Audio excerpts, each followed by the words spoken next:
Bienvenida y bienvenido a este análisis. Hoy ponemos el foco en un suceso, un suceso trágico, ¿no? El asesinato del activista conservador Charlie Kirk. Sí, un tema que dio mucho que hablar en su momento. Exacto. Y queremos ir un poco más allá del titular inmediato. Nos vamos a basar en un artículo concreto, uno de Samantha Smith, publicado en The Catholic Herald. Ah, sí, lo he leído. Le da un enfoque bastante particular. Justo.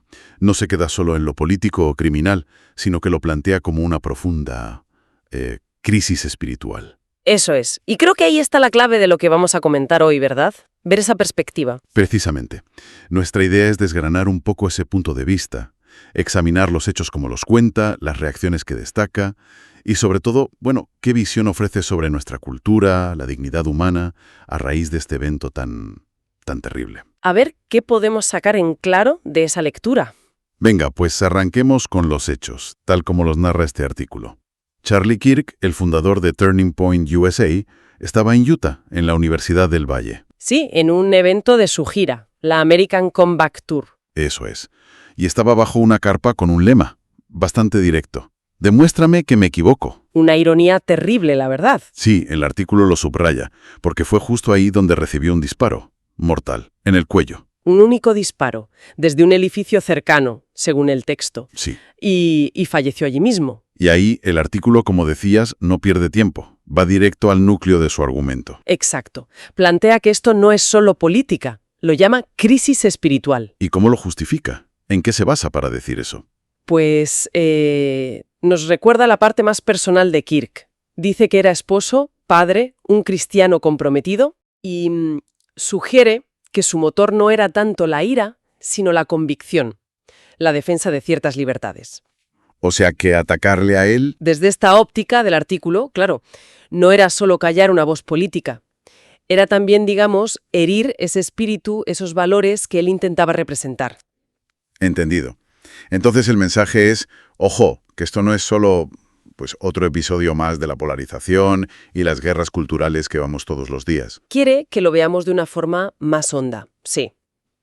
¿Y cómo articula esa diferencia? Porque llamarlo crisis espiritual es fuerte. Lo hace calificándolo sin rodeos como un acto de terror. No lo ve como una simple salida de tono política por extrema que sea. Ya. Y aquí viene lo interesante, yo creo. Conecta este acto violento, individual, con una cultura más amplia. Una cultura de... Deshumanización. Deshumanización. Explica eso un poco más. La idea que desarrolla es que, cuando dejamos de ver al adversario político como una persona, ¿sabes?, con su dignidad, y empezamos a verlo solo como un obstáculo. Como algo a eliminar. Exacto. Como un enemigo moral anulado, usa esa expresión. Alguien sin valor intrínseco. Pues, argumenta el texto, el paso a la violencia física se hace peligrosamente corto, casi lógico. Uf. Y la autora insiste en algo clave.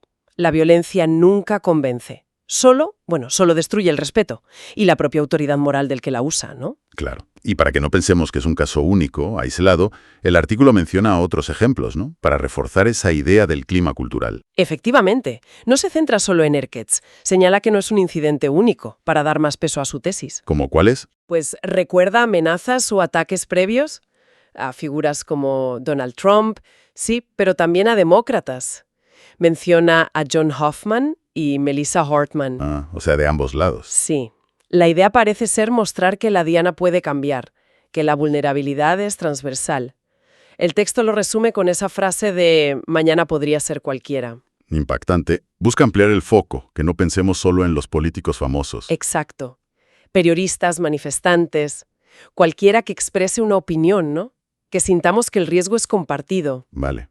¿Y qué hay de las reacciones? Porque después de algo así suele haber condenas. El artículo habla de un momento de unidad inicial, ¿no? Sí, el texto describe ese primer momento como llamativo.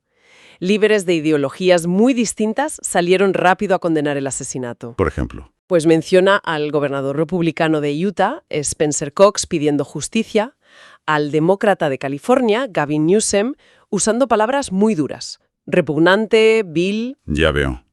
E incluso figuras como el congresista demócrata Ro Khanna y el senador republicano Mike Lee. coincidiendo en la repulsa. Parecía que por un momento el horror sí superó las divisiones. Pero claro, esas condenas son casi de rigor, ¿no? El artículo se conforma con eso. ¿Cree que esa unidad es suficiente? Pues ahí es donde introduce una advertencia importante. Reconoce esa unidad, sí, pero alerta contra la complacencia. ¿En qué sentido? En el sentido de que es fácil quedarse en la condena superficial, en el qué horror, y ya está, sin abordar las raíces del problema. Y ahí vuelve a su idea central. Justo, a la pobreza espiritual que dice que hay debajo. Y para explicarlo, usa su marco religioso de forma explícita. Cita el catecismo, Bramar. Sí, cita el catecismo de la Iglesia Católica para recordar un principio básico, que toda violencia, da igual contra quién, daña a la sociedad y ofende a Dios. E incluso pide amar a los enemigos, ¿no? Según esa doctrina. Exacto. Así que la llamada del artículo no es solo a condenar este acto concreto, sino a confrontar esa cultura de deshumanización que, según la autora, lo hizo posible. Es como una llamada a un examen de conciencia colectivo, ¿sabes? ¿Y esa cultura de deshumanización, dónde la ve más fuerte? ¿Señala algún sitio en particular? Sí, y aquí el análisis se pone muy concreto. Conecta el asesinato con un clima que ve preocupante, sobre todo en los campos universitarios. Ah, interesante. Los ve como un foco. Los presenta como un escenario donde estas tensiones se ven de forma muy clara. Y da ejemplos, no se queda en la teoría. ¿Qué ejemplos menciona? Pues habla de peticiones para vetar a políticos justo en esa universidad, la del Valle de Utah, de la necesidad de proteger académicos israelíes en un debate en Durham, en Reino Unido. Vaya. La cancelación de una charla de Amber Rudd en Oxford, casi sobre la marcha. Y el caso famoso de los disturbios contra Charles Murray en Middlebury College, donde hasta una profesora salió herida. Utiliza esos casos para pintar un panorama de intolerancia creciente en la universidad. Exacto. Un clima donde el debate parece cada vez más difícil. Pero, a ver, una cosa es la protesta legítima, que es un derecho, y otra cosa son estas acciones, ¿no? ¿Hace esa distinción el artículo? Sí, por supuesto. Y es clave para entender lo que dice. Reconoce que la protesta es fundamental en una sociedad libre. No critica la disidencia. Vale. Pero traza una línea, distingue entre la protesta basada en argumentos, en la razón, y la que se mueve por, rabia en lugar de razón, dice textualmente. Ya. ¿Y cuál es el peligro ahí, según el texto? La advertencia es clara. Si como sociedad empezamos a aceptar o incluso a celebrar que se silencie a la fuerza a quien piensa diferente... Por gritos, por vetos... Eso es. Si normalizamos que ciertas ideas son tan peligrosas que ni siquiera se pueden escuchar, pues no deberíamos extrañarnos si esa lógica de anular al otro escala. Entiendo. Sugiere que hay una conexión, una especie de pendiente resbaladiza. Eso parece sugerir, entre la intolerancia al discurso y la posibilidad de la violencia física, una reflexión sobre cómo degradar el debate puede tener consecuencias muy graves. Muy reales. Vale. Entendido el diagnóstico. Es bastante sombrío. Frente a eso, ¿qué propone? ¿Se queda en la crítica o da alguna pista de respuesta desde esa perspectiva católica que menciona?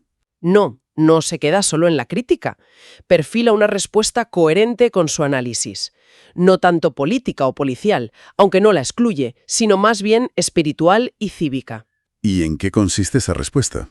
La articula en 4 puntos principales, desde su óptica católica, claro. Primero, la oración. Y pide rezar no solo por Kirk y su familia, sino también por el autor del disparo. Curioso eso. Sí, subraya una respuesta no puramente reactiva. Segundo, reafirmar lo que considera una verdad central, la sacralidad de toda vida humana, incluida la de los adversarios, sin peros. Vale.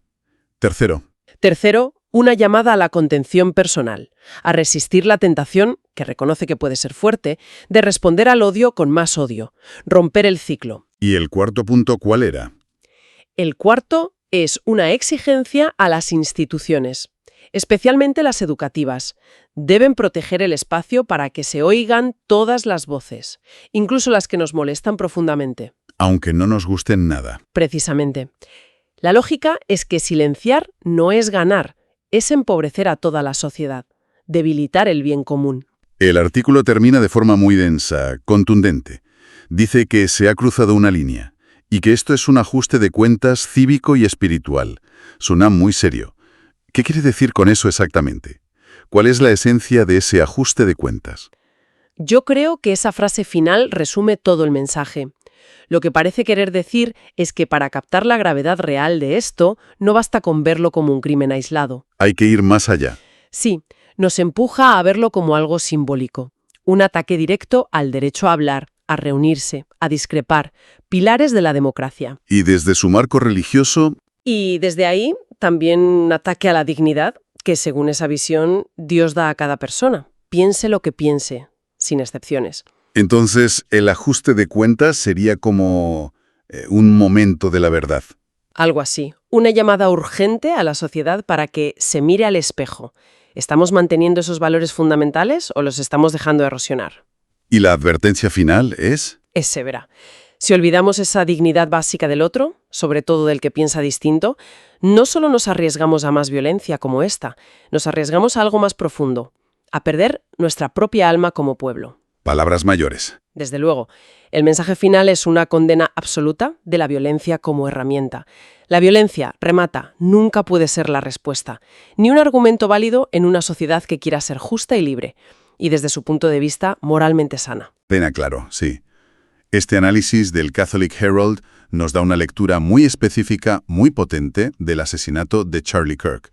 Lo saca del rifirrafe político diario para situarlo en un marco de crisis de valores. Una crisis espiritual y cultural con una base moral y religiosa muy clara. Exacto. Todo gira en torno a ese peligro de deshumanizar al adversario. El artículo es como una señal de alarma sobre las consecuencias fatales que eso puede tener y nos recuerda lo frágil que es la convivencia si perdemos el respeto básico por la dignidad del otro, por muy opuestas que sean sus ideas. Una perspectiva que invita a mirar, más allá de las etiquetas, ¿no? Totalmente.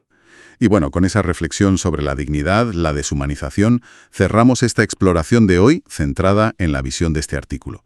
Nos deja flotando una pregunta importante, creo yo, muy de actualidad. ¿Cuál? Pues, en una sociedad que sentimos tan fragmentada, donde defendemos lo nuestro con pasión, ¿cómo encontramos el equilibrio?